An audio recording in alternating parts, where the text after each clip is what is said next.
Welcome to my second video lecture of Newton-Raphson method. আমি আগের video লেকচারে Newton Raphson মেথডের ইটারেটিভ রুলের ডেরিভেশন নিয়ে বলেছিলাম কিভাবে ইটারেটিভ রুলটি এসেছিল। এই ভিডিও লেকচারে আমি নিউটন র্যাপসন মেথডের কনভার্জেন্স এবং এরর নিয়ে আলোচনা করব। তো আমি বলবো যে তোমরা ভিডিওটি পুরোটা দেখো, কারণ এরর এবং কনভার্জেন্স অ্যানালিসিস প্রত্যেকটি ইটারেটিভ মেথডের ক্ষেত্রে খুবই গুরুত্বপূর্ণ।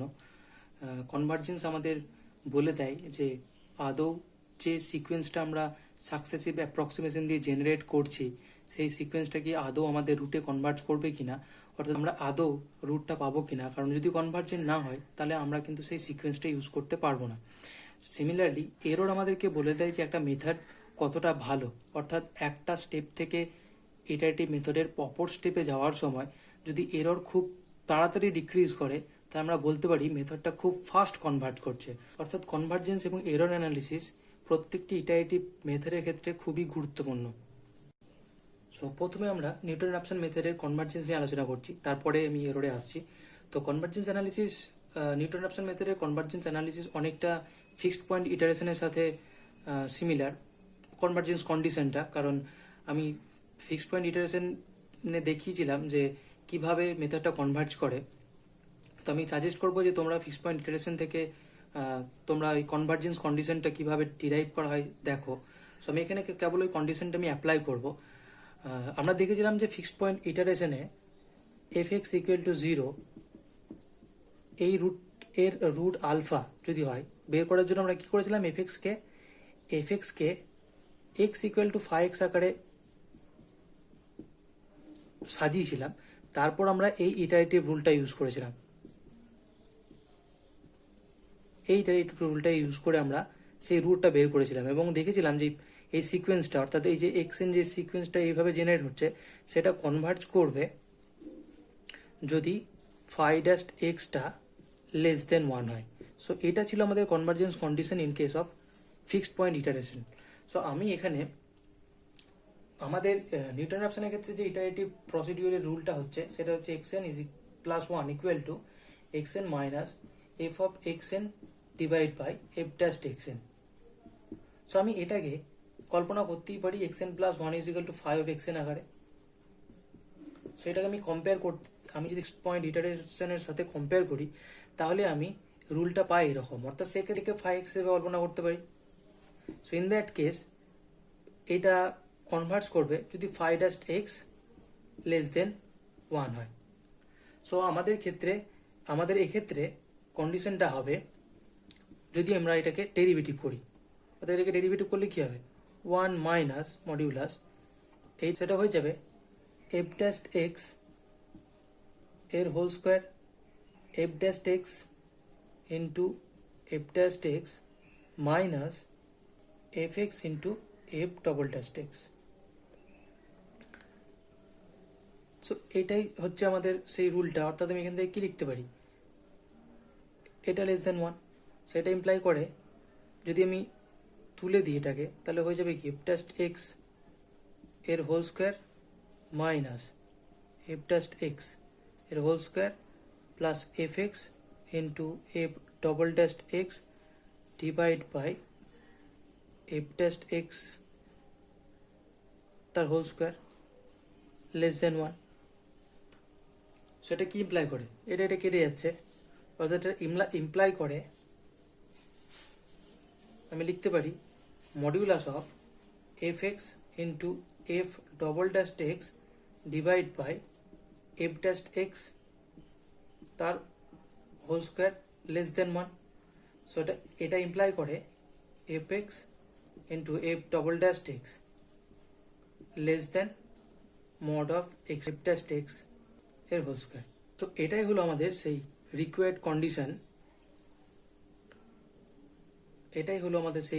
Condition, to converge this iterative rule. So এরপর আমরা এরর নিয়ে আলোচনা করব। এররটা কিভাবে কমে নিউটন র্যাপসন মেথডে দেখা যাক। তো আমি এর জন্য সাজেস্ট করবো তোমরা একবার টেলর থিওরামটা রিক্যাপচুলেট করে নাও, কারণ এখানে আমরা টেলর থিওরামের ইউজ করতে চলেছি। তো ধরা যাক nth ইটারেশনে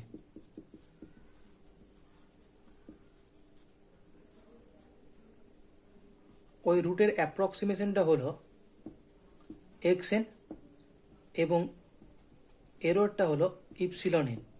তাহলে আমরা কি লিখতে পারি? নিশ্চয়ই ইপসিলন এনটা আলফা মাইনাস এক্স এন লিখতে পারি, কারণ ওই এটা যদি রুট আলফা হয় তো এটা যদি এক্স এন হয়, এদের মধ্যে ব্যবধান কতটা সেটাই হলো সেই এররটা, তো এইটাই হলো সেই ইপসিলন এন। তো সিমিলারলি আমরা ইপসিলন এন প্লাস ওয়ানের ক্ষেত্রেও লিখতে পারি যে এটা হচ্ছে alpha minus x N plus one, অর্থাৎ এই nth ইটারেশনে ইপসিলন এন যদি এরর হয় তো n প্লাস ওয়ান ইটারেশনে error epsilon N plus one হয়। তো আমরা দেখবো যে এই দুটির মধ্যে রিলেশন কি, অর্থাৎ প্রথম স্টেপ থেকে দ্বিতীয় স্টেপে যখন যাচ্ছে তখন এররটা কিভাবে কমছে, অর্থাৎ এই দুটির মধ্যে রিলেশন কোথায়। সো দেখা যাক। আমি এখানে লিখে রাখছি ইপসিলন এনটা হচ্ছে mod of alpha minus x N. এখন আমরা যদি এই ইন্টারভ্যালে আলফা আর এক্স এন ইন্টারভ্যালে টেলরস থিওরেম ইউজ করি, তাহলে আমরা কি লিখতে পারি? F of alpha is equal two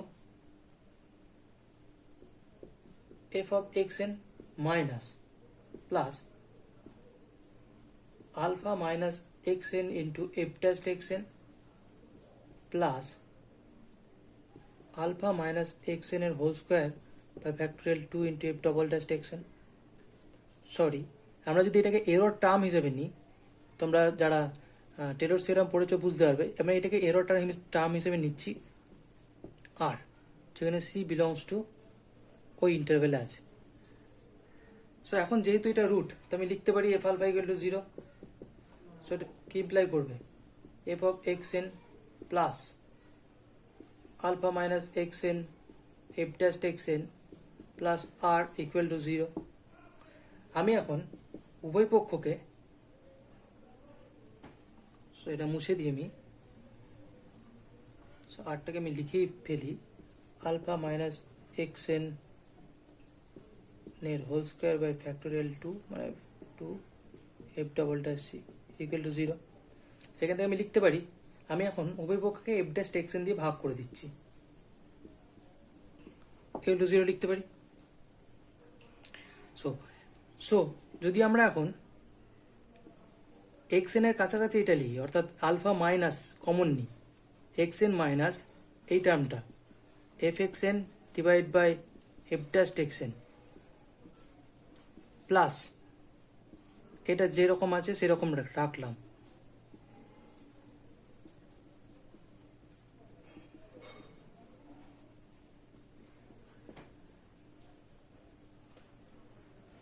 আমি এখান থেকে কি লিখতে পারি?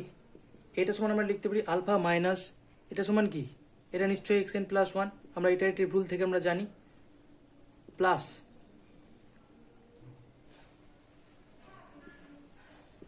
আলফা মাইনাস এক্স এন এর whole square by 2 into F double dash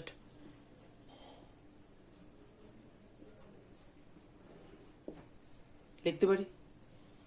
so এখানে জায়গা নেই, তো আমি উপরে মুছে লিখছি,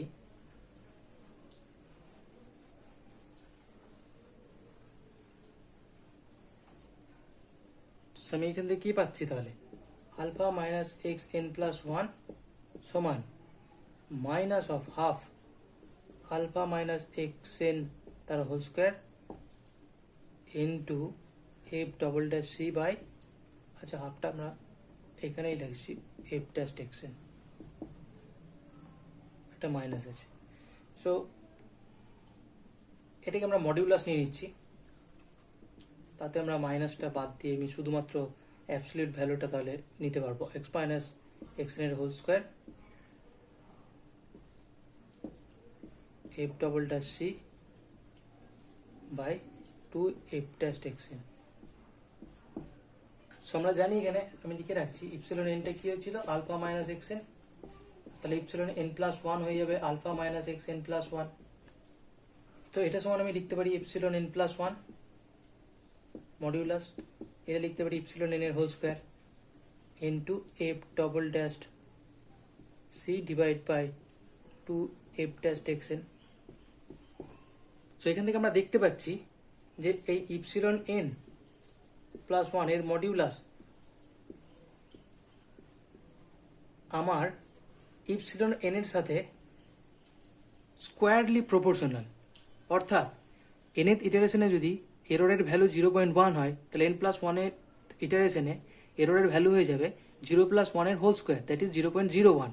অর্থাৎ দেখা যাচ্ছে যে এরর এক ধাপে অনেকটা কমে যাচ্ছে, অর্থাৎ ভেরি ফাস্ট এরর ডিক্রিজ করছে।